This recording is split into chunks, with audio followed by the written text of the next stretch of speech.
नमस्कार प्रिय विद्यार्थी। जैसा कि आप सामने लिखा हुआ देख रहे हैं, कोई भी हालांकि इसमें लिखा है RPSC second grade test series के बारे में, लेकिन ये आप किसी भी चीज़ के बारे में हम कॉमन एक बात कर रहे हैं और बहुत सामान्य। और मुझे लगता है कि हर विद्यार्थी जो टेस्ट सीरीज ज्वाइन करता है उसको इस बात को समझना चाहिए। जब मैंने सेकंड ग्रेड टेस्ट सीरीज के बारे में पहले एक वीडियो बनाया था कि हम शुरू कर रहे हैं, तब भी मैंने एक बात कही थी कि इसको कौन पढ़े, कौन ले, किसके लिए है, ये बातें मैंने की थी। तो मुझे लगता है आप चाहें तो उस वीडियो को भी देखें। सभी विद्यार्थियों के लिए, चाहे वो किसी भी विषय का हो, चाहे वो किसी भी भर्ती परीक्षा की तैयारी कर रहा हो, टेस्ट सीरीज को लेने के पीछे और ऑनलाइन टेस्ट सीरीज जो ले रहे हैं उनके लिए थोड़ी सी खास बातें मैं बताना चाहता हूँ, क्योंकि विद्यार्थियों की चर्चा के आधार पर मुझे लगता है कि ये चीज़ें हमें डिस्कस करनी चाहिए। सबसे पहली बात तो ये कि टेस्ट सीरीज कब ले, है ना, इसमें लिखा है कब। तो इसका मतलब है कि जब आप कम से कम एक बार पाठ्यक्रम पूरा कर चुके हों, जब आपको लगता है कि थोड़ा सा मैं टेस्ट देने लायक हूँ। कई बार विद्यार्थी एक बहाना समझता है टेस्ट सीरीज को कि इस बहाने से पाठ्यक्रम पूरा हो जाएगा या इस बहाने से मैं पढ़ता रहूंगा, नियमितता बनी रहेगी। ये बात दूसरी है, लेकिन मुझे लगता है कि आप कई बार इससे डिप्रेशन में आ जाते हो जब आप अधूरी तैयारी के साथ टेस्ट देते हो और फिर आप दोनों चीजें एक साथ करते हो। एक तरफ तो आप ये चाहते हो कि मैं शुरुआत कर रहा हूँ तैयारी की, तो इस टेस्ट सीरीज के बहाने से मेरी तैयारी होती रहेगी, लेकिन आप अपने लक्ष्य में स्पष्ट नहीं हो। आप जब शुरुआत करते हो तो आपके पाठ्यक्रम पूरा करने का वो बहाना मात्र है, लेकिन टेस्ट देने के बाद में आप अपनी रैंक भी देख लेते हो, आपका परफॉर्मेंस भी देख लेते हो। उस परफॉर्मेंस को, उस रैंक को आप दिल पे भी ले लेते हो। तो आपको पहले टारगेट ये था कि मैं इसके बहाने से अपना सिलेबस पूरा कर रहा हूँ और कुछ नहीं है, लेकिन बाद में आप तनाव में आते हो।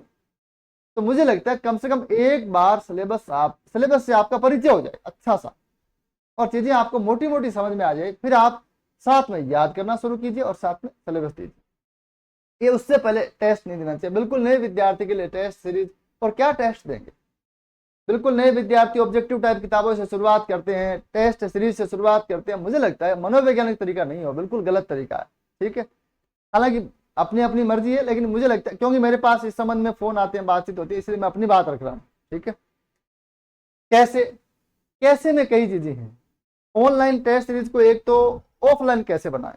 जैसे अगर आप ऑफलाइन टेस्ट दे रहे हैं 15-20 लोग या 50 लोग या 100 लोगों के बीच में आप टेस्ट दे रहे हैं, और वहां एक कमरे में बैठे हैं 2 घंटे बाकायदा, एक टेबल पे आप बैठे हैं, आपके पास निश्चित समय है, सामने आपके एक वीक्षक है जो आप पे निगाह रखे हुए है, बहुत सारी बातें, और आप एक पोस्टर में बैठते हैं और आपके सामने एक मतलब बाकायदा एक व्यवस्था है, उसमें आप टेस्ट देते हैं। और एक आप घर में बिस्तर में पड़े पड़े, है ना, सोफे पे पड़े पड़े, लेटे हुए, बैठे हुए, पता नहीं बस में चलते हुए, ट्रेन में चलते हुए, है ना, खेत में घूमते हुए, और टेस्ट दे रहे हैं ऑनलाइन।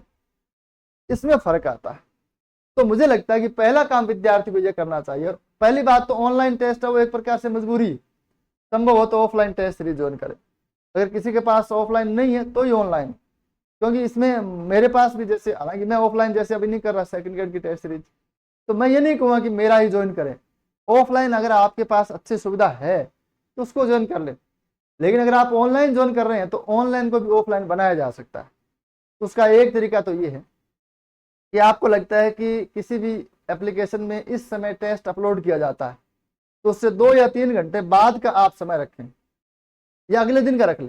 जैसे हर रविवार अगर टेस्ट अपलोड हो रहा है तो आप ये मन में सोचेंगे मैं तो सोमवार को सुबह करूंगा, रविवार को लेट नाइट हो जाए, कभी भी होगा, रविवार को होगा पक्का, तो मैं सोमवार को सुबह टेस्ट करूंगा। दूसरा ये है कि टेस्ट सीरीज ज्वाइन करने से पहले आप कम से कम, जैसे अगर 100 प्रश्न के टेस्ट हैं, तो आप आजकल गूगल में अगर लिखें कि 100 प्रश्न की ओएमआर शीट, तो आपको पीडीएफ दे देता है। नहीं तो किसी भी फोटोकॉपी की दुकान में जाओ और उसको कभी मुझे ऐसी प्रिंट निकाल दे भाई ओएमआर शीट की जिसमें 100 प्रश्न करने की संभावना हो, तो आपको प्रिंट दे देगा बहुत आसानी से, है ना, कुछ भी खर्चा नहीं आएगा उसमें। तो आप जब ऑनलाइन टिक करें, जैसे मान लीजिए आप 5वां टेस्ट हल कर रहे हैं, तो 5वें टेस्ट को हल करते समय आप मोबाइल में टिक कर रहे हैं, उसमें तो समय भी नहीं लगता। जैसे मोबाइल में आपने उत्तर निकाला वहां टिक कर दो, लेकिन साथ साथ आप ओएमआर में भी गोला काला करो प्रश्न के साथ। ठीक है, उसके साथ ही गोला काला करो। एक तो इससे आपको टाइम का मालूम पड़ेगा कि वास्तव में समय कितना लग रहा है, क्योंकि ऑनलाइन में समय का ठीक ठीक मालूम नहीं पड़ता, क्योंकि वहां कोई भी प्रयास नहीं करना, वहां पे केवल टिक करना। तो एक तो ओएमआर का अभ्यास नहीं छूटेगा, क्योंकि पेपर वास्तव में ओएमआर पे होगा। तो OMR का अभ्यास बना रहेगा, टाइम कितना लग रहा है वो मैनेजमेंट होगा, एक अधिक से अधिक इंद्रियां सक्रिय रहेगी, एक हमारा टाइम टेबल निर्धारित रहेगा। OMR पे भी जांचें, क्योंकि बाद में जब आप पेपर सबमिट करते हैं तो वहां सॉल्यूशन भी होता है, तो सॉल्यूशन में अपनी OMR शीट में टिक भी कर लें। ठीक है, OMR के पीछे उस टेस्ट में कोई 4 नई बात है तो उसको ऐड कर लें। समझ गए मेरी बात? OMR एक तरफ OMR के प्रश्न पत्रों के कॉलम होंगे, दूसरी तरफ से खाली होगा, तो उस टेस्ट में आपने 5 बात 10 बात नहीं सीखी तो OMR के पीछे उनको ऐड कर लें। अब आपने 16 टेस्ट दिए, 20 टेस्ट दिए, 50 टेस्ट दिए, उसके 50 पेज आपके पास हैं और आपको आइडिया लग रहा है कि पहले टेस्ट में मेरे इतने नंबर आए थे, OMR शीट पे लिखिए। क्यों ऐप के भरोसे रहते हैं? ऐप की जो रैंक है, ऐप की जो मतलब जो उसका सिस्टम, मुझे उसके ऊपर ज़्यादा भरोसा कभी नहीं रहा। तो आप मान के चलिए कि बहुत सारी एप्लीकेशन है आजकल, वो पता नहीं कैसे कैसे बनते हैं और मुझे लगता है कि अधिकतर विश्वसनीय नहीं है ये। ठीक है, तो आप उसमें रैंक पर उसमें मत जाइए, आप उसको ऑफलाइन बनाइए और वहां अपनी प्रोग्रेस खुद देखिए कि पहले टेस्ट में इतने नंबर आए, दूसरे में इतने आए। दूसरी बात कैसे में एक और भी आती है कि आप इससे मतलब इससे सीखें क्या। आप ये निश्चित करें जब आपके प्रश्न 100 प्रश्न आपने जांच कर लिए तो आपको 20 प्रश्न गलत मिले, 75 प्रश्न आपके सही हुए, 5 प्रश्न आपने छोड़ दिए, मान लीजिए रेशो है, तो पहला काम तो ये करें कि हमारा टेस्ट सीरीज का उद्देश्य क्या, मैं इस पे बात कर रहा हूँ कि आपको टेस्ट सीरीज क्यों लेनी है।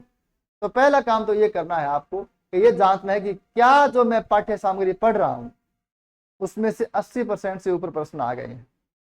अगर आ गए हैं तो अच्छी बात, इसका मतलब हमारी पाठ्य सामग्री विश्वसनीय है।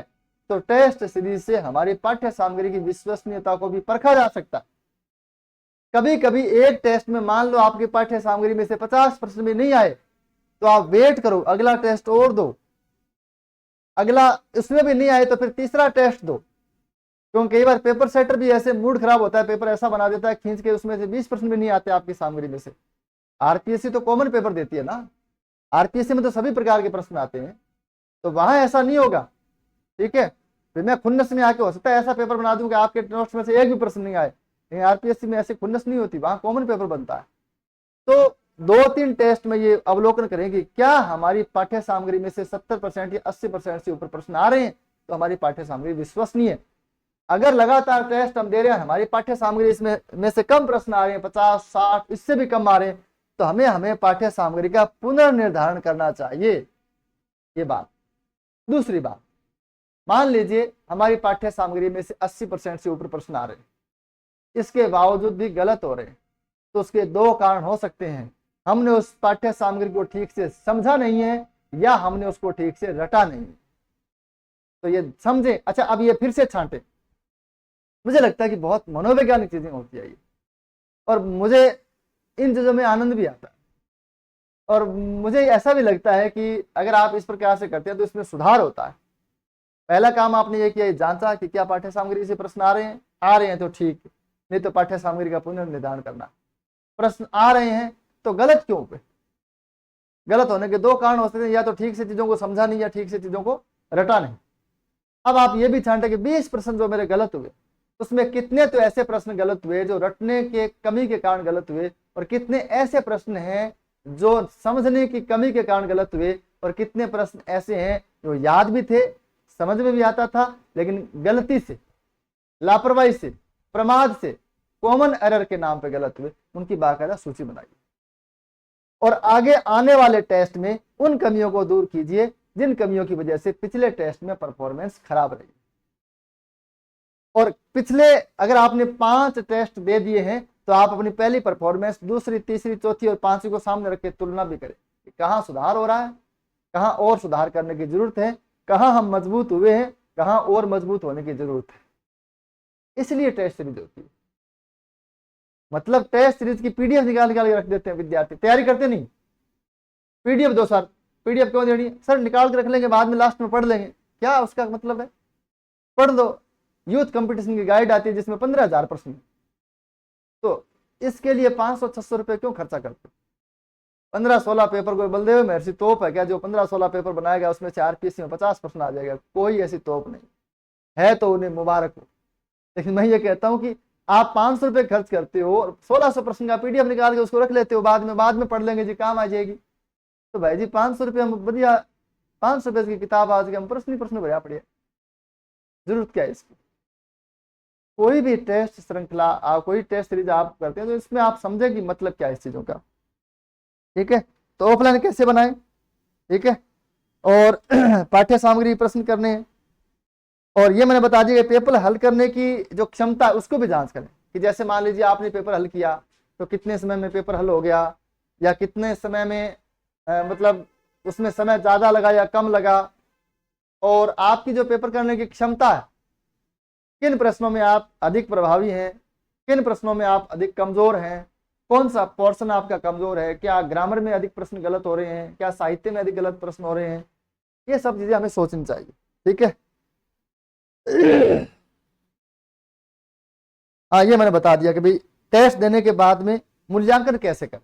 ठीक है, तो ये 3-4 चीज़ें मेरे दिमाग में थी, और मुझे लगता है कि इन 3-4 चीज़ों के अलावा कोई ऐसी बात हो जो आप इसमें और जानना चाहते हो, या आपको लगता है कि भाई जब हम टेस्ट देते हैं तो उसमें किस किस प्रकार की समस्याएं आती है, तो इसमें आप मुझे लगता है नीचे टिप्पणी लिख दें, तो 15-20 सवाल आते हैं तो इसमें एक वीडियो हम और बना सकते हैं, क्योंकि मैच्योर तरीके से या परिपक्व तरीके से हमें टेस्ट सीरीज हल करना, ज्वाइन करना ये आना चाहिए। हमारे पास पाठ्य सामग्री रहती है, हम 2-2, 3-3 ऐप ले लेते हैं, 2-2, 3-3 टेस्ट सीरीज ज्वाइन कर लेते हैं, बावजूद इसके सिलेक्शन नहीं होता है। 6 महीने तैयारी भी कर रहे हैं, जबकि 6 महीने तैयारी पर्याप्त होती है, उसके बावजूद सिलेक्शन नहीं होता है। तो मुझे लगता है कि ये चीज़ें थोड़ी सी मायने रखती है कि आपकी टेक्निक सही नहीं है। मैं बहुत बार एक बात कहता हूँ कि आपको जाना है गंगानगर, लेकिन आपने रूट पकड़ लिया है बीकानेर का, और आपको आइडिया नहीं है कि ये रूट किधर जा रहा है ना, बिना सोचे समझे हम रास्ता पकड़ लेते हैं, तो हम कहते हैं सर मैं तो भागा तो बहुत लेकिन पहुंच नहीं पाया। गलत रूट पकड़ने पर हम नहीं पहुंच पाते, ये हमारी समस्या रहती है। ठीक है, और भी ऐसी बातें हम करते रहेंगे, और मुझे लगता है कि ऐसी कोई मनोवैज्ञानिक समस्या आपको हो तो उसके लिए आप कहीं टिप्पणी कर सकते हैं, तो उनको मैं पढ़ता हूँ समय मिलने पर, और जैसी फ़ोन पर या टिप्पणियों पर बातचीत होती है तो उसको लेकर भी मैं वीडियो बनाता हूँ। कोशिश ये करें कि फ़ोन करने से बचें। मैं बार बार ये विद्यार्थियों से कहता हूँ, आप व्हाट्सएप पे मैसेज डालिए, जैसे ही मुझे समय मिलेगा मैं उसका रिप्लाई ज़रूर करूँगा। आज की कक्षा में इतना ही, धन्यवाद।